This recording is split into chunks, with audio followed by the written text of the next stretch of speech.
Assalamualaikum warahmatullahi wabarakatuh. Perkenalkan, nama saya Farsareta Najmi Rohadatul Aisy dengan NIM 250509741124. Pada kesempatan kali ini, saya akan mempresentasikan dan mendemonstrasikan proyek praktikum yang telah saya buat, yaitu sebuah program sistem bank atau bisa disebut juga dengan simulasi ATM sederhana. Nah, program ini dibuat untuk mensimulasikan beberapa fitur dasar yang biasa terdapat pada mesin ATM di dunia nyata, seperti validasi PIN, pemilihan jenis rekening, setor, tarik, transfer, cek saldo, serta juga bisa melihat riwayat transaksi. Nah, secara konsep, alur program itu dimulai ketika pengguna masuk ke sistem melalui validasi PIN. Setelah PIN berhasil diverifikasi, pengguna memilih jenis rekening yang akan digunakan, yaitu menggunakan tabungan atau menggunakan giro. Kemudian, sistem akan menampilkan menu utama transaksi. Pada menu tersebut, pengguna dapat melakukan beberapa aktivitas seperti store saldo, tarik, transfer, cek, dan juga melihat riwayat transaksi. Seluruh proses tersebut dibuat agar menyerupai alur ATM yang sebenarnya.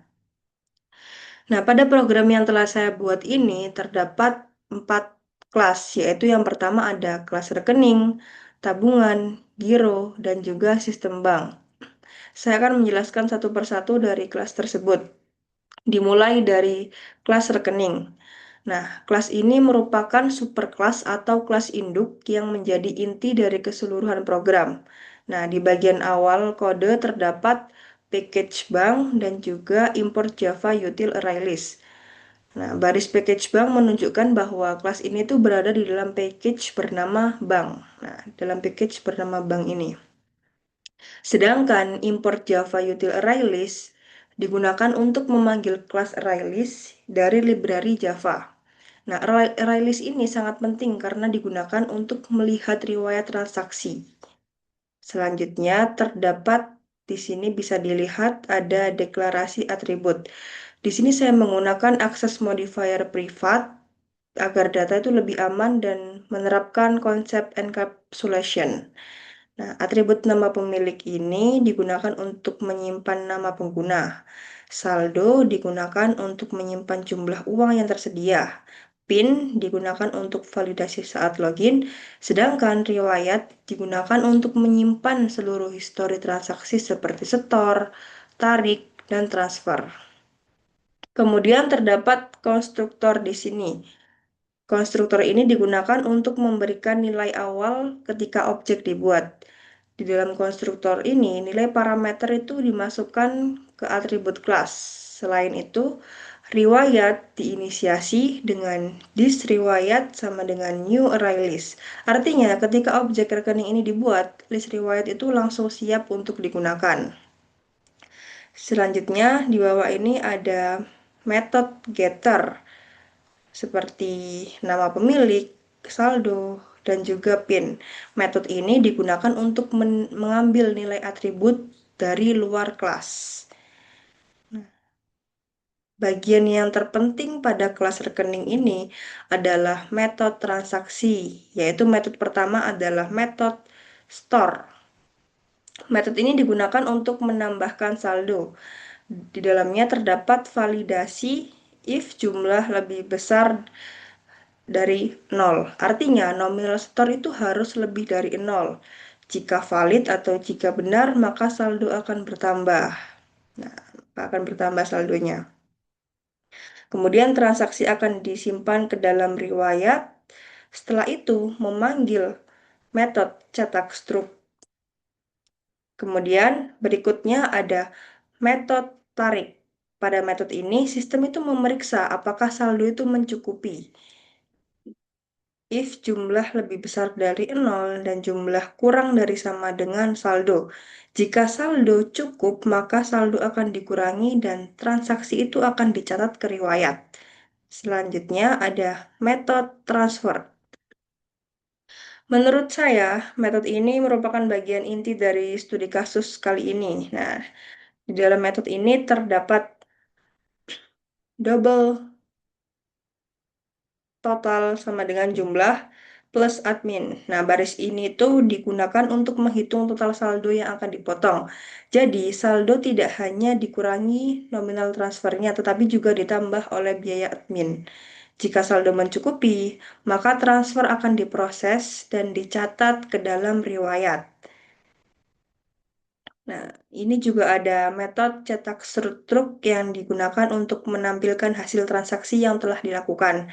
Nah, di sini sistem itu akan menampilkan jenis transaksi, nominal, biaya admin, dan saldo akhir. Ini saldo akhir. Sedangkan di sini terdapat tampil riwayat itu digunakan untuk menampilkan seluruh transaksi yang tersimpan di array list. Jadi untuk kelas rekening mungkin segitu saja yang dapat saya sampaikan. Kita lanjut pada kelas tabungan. Nah, ini merupakan kelas tabungan. Kelas ini merupakan subkelas dari rekening. Ini juga dapat terlihat dari baris ini. Nah, kelas tabungan extend rekening. Artinya, kelas tabungan ini merupakan subkelas dari kelas rekening. Nah, pada kelas ini terdapat juga metode utama yaitu public double hitung admin. Nah, metode ini digunakan untuk menghitung biaya admin transfer. Nah, artinya di sini dapat dilihat biaya admin itu sebesar 5% dari nominal transfer. Nantinya, jika kalian menggunakan atau memilih rekening tabungan untuk menggunakan transfer atau transaksi lainnya, maka nantinya akan dikenakan biaya admin sebesar 5% dari nominal transaksi yang akan dilakukan. Lanjut pada kelas giro. Nah, sama seperti kelas tabungan tadi, kelas ini juga merupakan subkelas dari rekening. Pada kelas ini juga terdapat private double admin tetap.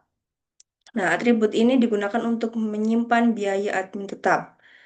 Dan juga dalam konstruktor disadmin tetap ini sama dengan 5.000. Artinya apa? Biaya admin untuk giro itu ditetapkan sebesar 5.000. Nah, lanjut juga ada metode public double get admin tetap. Metode ini digunakan untuk mengambil nilai biaya admin setiap tetap saat transfer.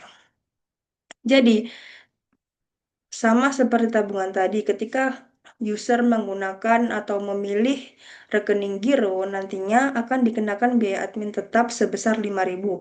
Bedanya dengan tabungan tadi, jika tabungan dikenakan admin sebesar 5% dari biaya atau nominal transaksi yang akan dilakukan, nah, maka giro ini bersifat tetap. Jadi berapapun nominal yang akan ditransfer, maka adminnya nanti tetap 5.000.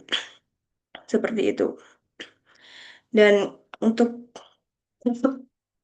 kelas yang terakhir yaitu kelas sistem bank. Nah, kelas sistem bank ini merupakan sebuah main kelas dari program yang telah saya buat.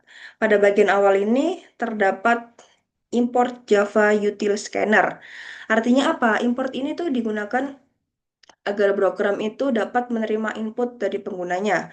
Kemudian ini juga ada scanner input.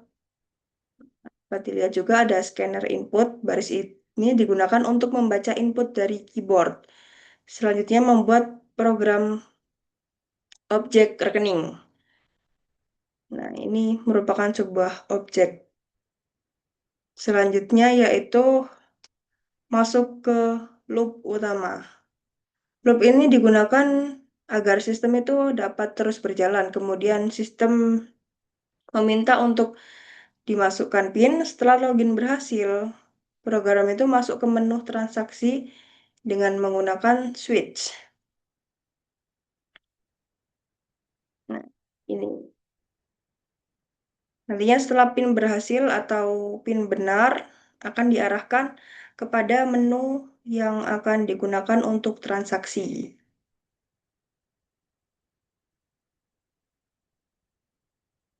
Nah, pada kelas sistem bank ini, switch cache merupakan inti dari alur transaksi karena seluruh menu utama itu dikendalikan dari main class ini.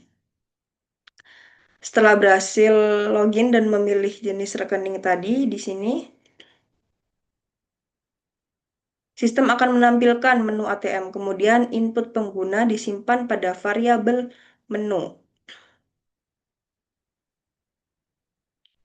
Nah, pada case pertama ini dapat dilihat program itu menangani store. Pada bagian ini, sistem itu terlebih dahulu meminta pengguna untuk memasukkan nominal store. Nominal tersebut kemudian disimpan ke dalam variabel nominal. Setelah itu, terdapat pengecekan pada bagian if jenis sama dengan satu. Nah, pengecekan ini digunakan untuk mengetahui jenis rekening yang dipilih sebelumnya. Jika pengguna memilih rekening tabungan, maka akan memanggil tabungan store. Jika tidak, maka akan mengambil rekening dari giro. Seperti itu. Kemudian pada case 2 ini sistem menangani penarikan saldo.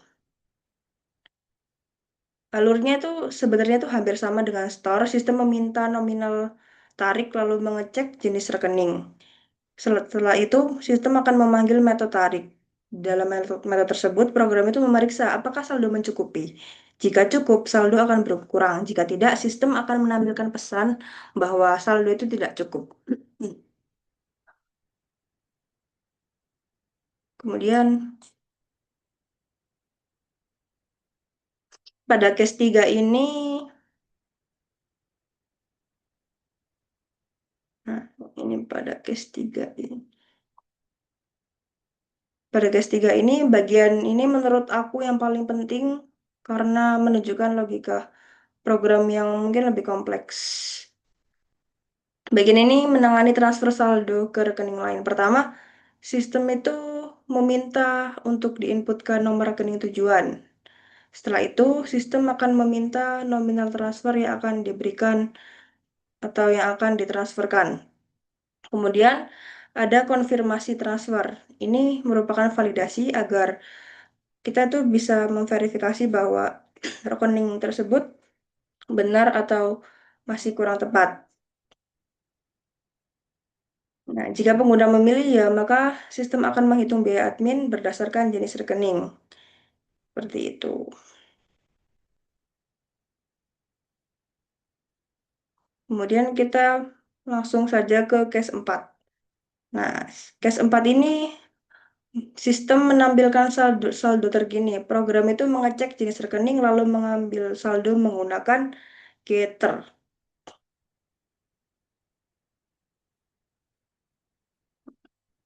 Kan getter.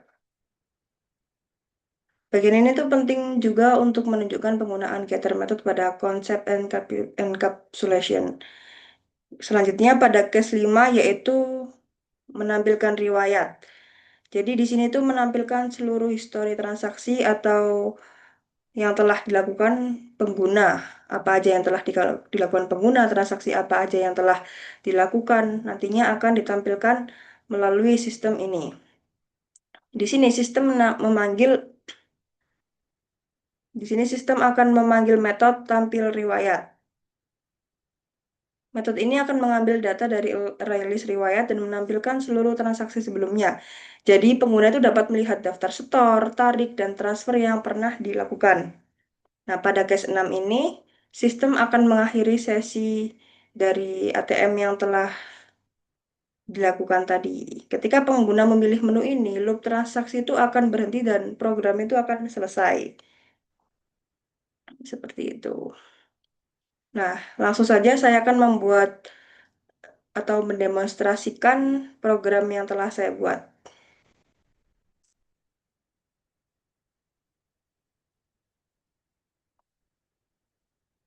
Nah, di sini dapat dilihat juga kita akan diarahkan untuk memasukkan PIN. Di sini tadi saya sudah menyeting untuk PIN-nya itu 1234.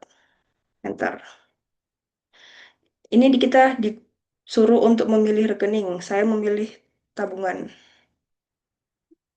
Nah, ini ada menu ATM-nya. Saya memilih transfer dengan nomor 3 saja.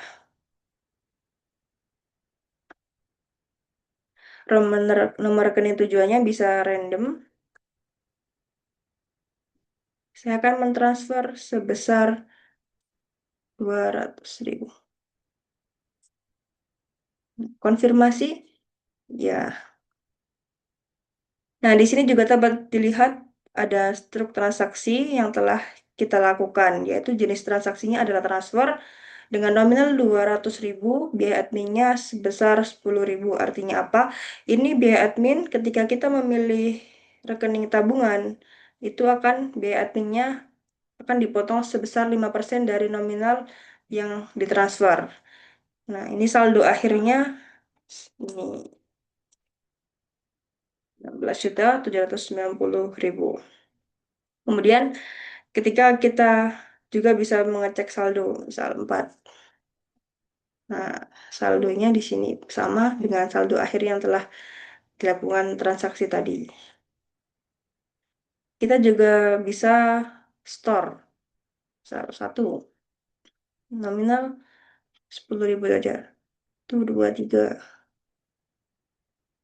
Nah, kan bertambah 10.000. Kita juga bisa melihat riwayat transaksi dengan memilih menu nomor 5. Ini riwayatnya. Tadi kita juga sudah melakukan transfer dan juga store kembali. Nah, ini juga tercatat pada riwayat. Kemudian saya akan keluar. Nah, terima kasih telah menggunakan ATM. Nah, sudah selesai.